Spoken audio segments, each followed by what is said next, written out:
Well, I didn't expect to be saying this at the start of the season, but today, here we are in January, top of the table clash against Man City. We can close the gap on them to just 3 points, I think it is, if we can pick up a win against them today, which, quite frankly, is ridiculous. We could win today and actually challenge for winning the title, which is a bit weird.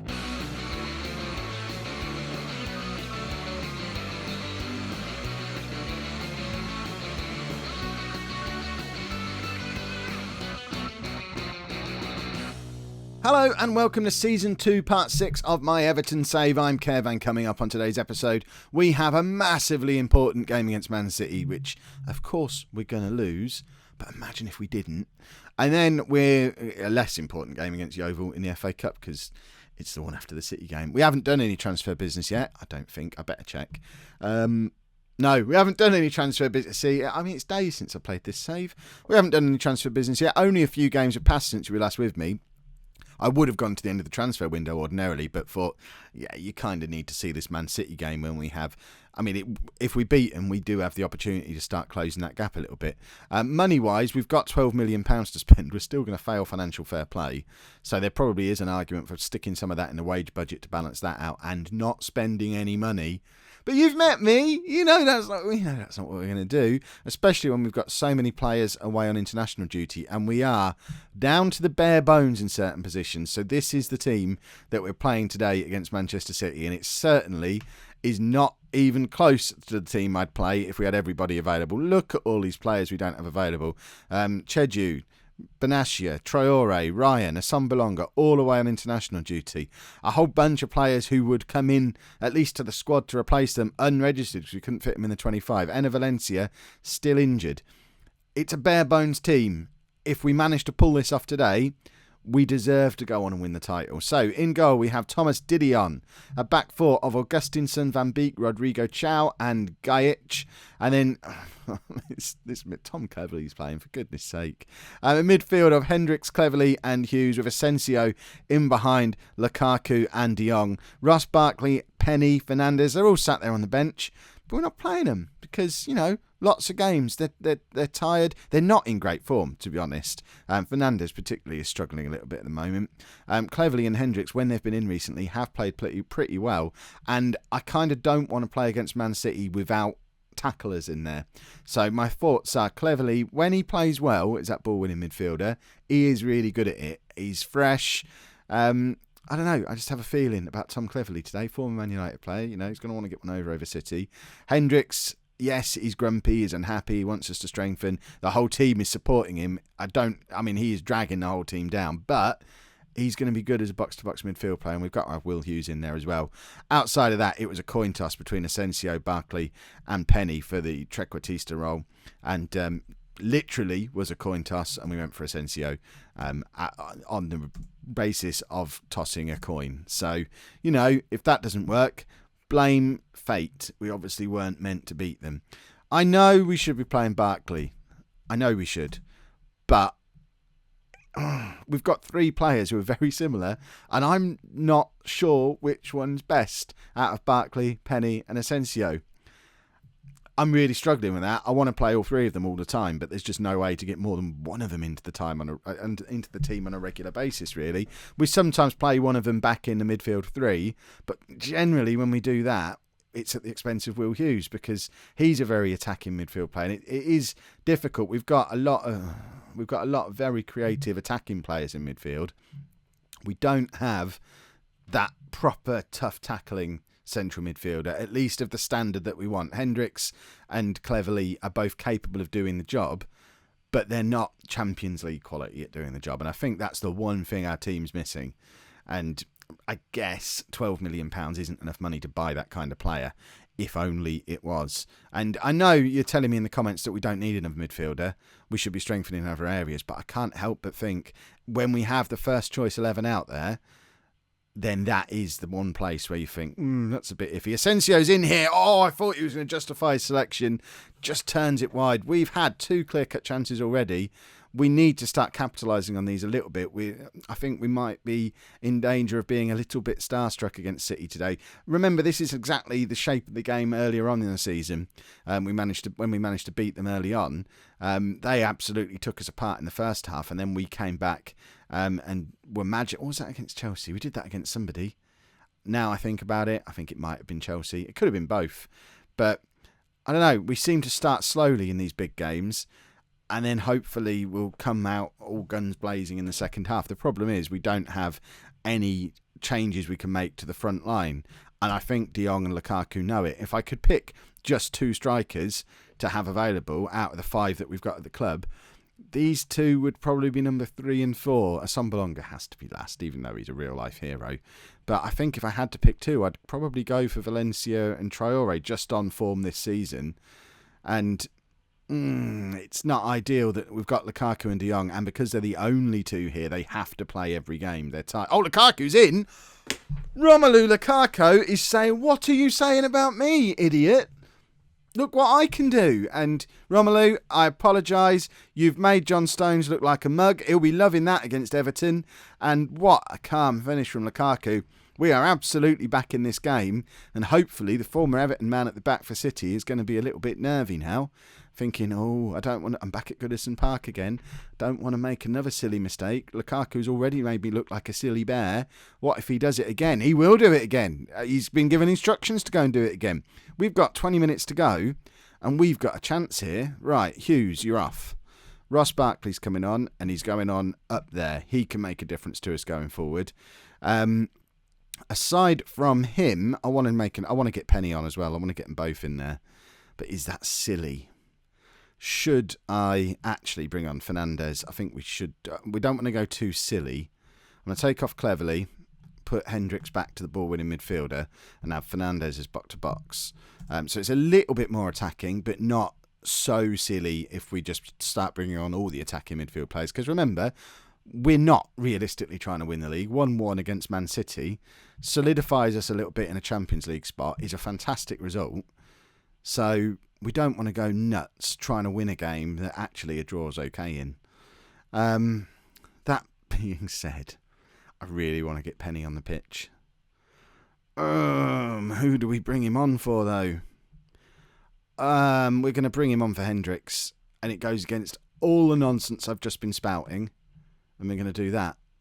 And City are going to fly through our central midfield and prove everything I said when I was talking about needing tackling midfielders in there and not playing all the attackers. I thought Ross Barkley was going to nip in and score a very similar sort of hard-working goal to what Lukaku got in the first half. But in actual fact, City are breaking on us, and luckily that's a pretty weak cross and a really tame finish. But, I thought we were going to be in there with Barkley. De Jong loses the ball, and City have got the chance to counter again, and they're going to try and do it with pace, but Rodrigo Chow gets in and makes a very important challenge. I don't like the fact that with 30 seconds to go, City have the ball, but Lukaku now has it, and we've got the chance to break on them. If Barkley can get there, he can't, and I think this is it now. Berahino looks like he's playing at right back for Man City, which is interesting.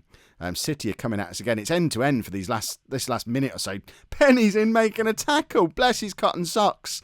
He wants to be the ball-winning midfielder. None of it matters though. 1-1, and 1-1's a good result. Let's not be too disappointed with that. We're still sat there in a Champions League spot, which if we can achieve a Champions League place, that'll be brilliant. And now we get to go and try and rotate the team against Yeovil, but really, we ain't got much to rotate with. This is as rotated as we can get. The squad is paper thin. Amavi comes in at left back. Penny comes in at trequartista. Bettinelli comes in goal. We've got a youngster on the bench. Delisle Brewster, 21-year-old striker. I mean, he's never going to be any good, but, at least we've got a striker on the bench for this game.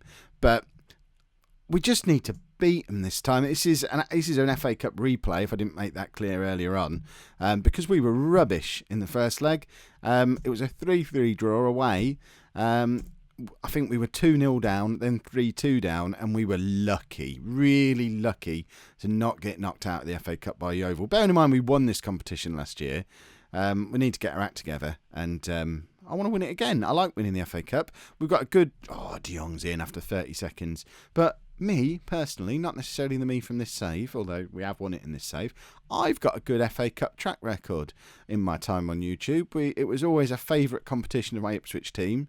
I think we won it a couple of times with Man City as well. I like the FA Cup. So it would be nice to go and win it again. It was our route back into Europe this year, and Europe's been loads of fun. Hopefully we won't need it to get into Europe this year. We've got our eyes firmly on a Champions League spot. But it's a nice insurance policy to have. Go and win the FA Cup. You're guaranteed to be back in Europe then. Luke de Jong's just decided, yeah, that first leg was stupid. I'm not happy that I'm having to play on a Wednesday night. It's drizzling. I don't like this at all. I'm just going to score 3 or 4 goals in the first 20 minutes and then take me off bus. Bring that kid on that you were talking about before. I want to be home by 9. That's pretty much word for word the conversation me and Luke de Jong had before the match. So if he does get a 4th goal before half time, I'll just take him off the moment his 4th goal goes in, because that's what I've promised him. And I'm nothing if not a reasonable manager. I'm Marvin with the cross. De Jong's trying to get in there again. Lukaku finds de Jong and he screws it wide of the post, and that's actually the first clear-cut chance he's had, and it's the one he missed. He scored 2 much more difficult chances, so he could have had a hat-trick inside 12 minutes there if he'd have had his head screwed on right. But perhaps he's thought, actually, you know what, I'm enjoying this a little bit now. Forget this home by 9 bit. I'll just calm down a little. Fernandes has just scored a screamer.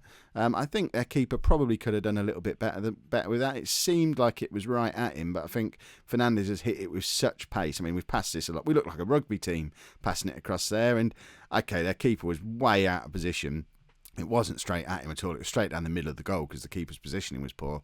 And the keeper is at full stretch and did quite well to get to it in the end, but his positioning massively let him down. And, 3-0 up at half-time. Jordan Amavi's got 2 assists from left-back. That'll cheer him up no end. He doesn't get enough football at the moment, so good to see him having a good game. And we've got a free kick in a dangerous area. They've had a player sent off as well. We've got a chance to add a 4th before half-time from the free kick, which isn't even worth a highlight. But we're 3-0 up, and we're going into a second half at home against 10 men from League 1, maybe? I don't even know what League Yeovil are in now. Are they League 1 or League 2 in real life? They're probably in the Championship, and I just have no idea. But I don't know where they are in game. We're 3 years in now. But you would think that this should be in the bag now, and we could probably... this is where if we had players to rotate, we'd probably rotate some players. I might bring that young lad on for Lukaku just to rest him a little bit. I don't really want to take de Jong off when he's sat there on a hat-trick, because they always moan about that, don't they? They don't like coming off when they've got 2 goals, and I don't want to upset him, especially when the whole squad is still a little bit grumpy because of the ongoing Hendricks situation, which I don't know how I solve that. He wants me to strengthen the squad. Yorick, we're in a Champions League spot in our first year back in the Premier League. How much stronger do you want to be, you buffoon? But there isn't an option. When you do the player meetings, there's no buffoon option, so you can't click that. So part of me is thinking, just sell him, and I don't know, we'll get 20 million for him, plus the 15 million or so we've just sold Ryan Woods for 5 million, so that's a bit more money in the kitty. De Jong's got his hat-trick. I can take him off now. But if we got a £20 million offer for Hendricks, sell him, add it to the money we've got, go and buy N'Golo Kante or something. That missing piece of the jigsaw there, we'll go and get him. But I doubt that's going to happen. No one's going to want him. Hendricks has just come in and been a bit of a troublemaker, and he's probably not worth 20 million quid anymore. Right, let's take Lukaku off. We said we were going to take him off. We'll bring on Delisle Brewster, who can... we'll swap him around. De Jong can drop back a little bit. Brewster can play as the poacher with number 63 on his shirt. Good old-fashioned squad numbering. We'll bring Nathan Holland on. There's no reason to risk Barkley if we don't need to, really. That'll do for now. Holland clearly doesn't want to be a trequartista, but he can lump it because, what his other option is don't play at all. So if you want to get in this team, you're going to have to do it in that position. So learn to play there. Right, let's get Hendricks off as well. We could bring Rodrigo Chow into midfield and then bring... No, that's not what I'm trying to do. I'm trying to take... Actually, should we leave Hendricks at centre-back? I might just do that. Just swap them 2 over. We've still got a substitution to make, but I'm interested to see how Hendricks does at centre-back for a few minutes. And then we might just take him off for Barkley. And just shift everything around a little bit. Ross Barkley gets 10 minutes rather than 20 because I'm trying to save his legs. There you go. But yeah, let's just have a look at Hendricks as a centre-back. I mean, he might be brilliant there.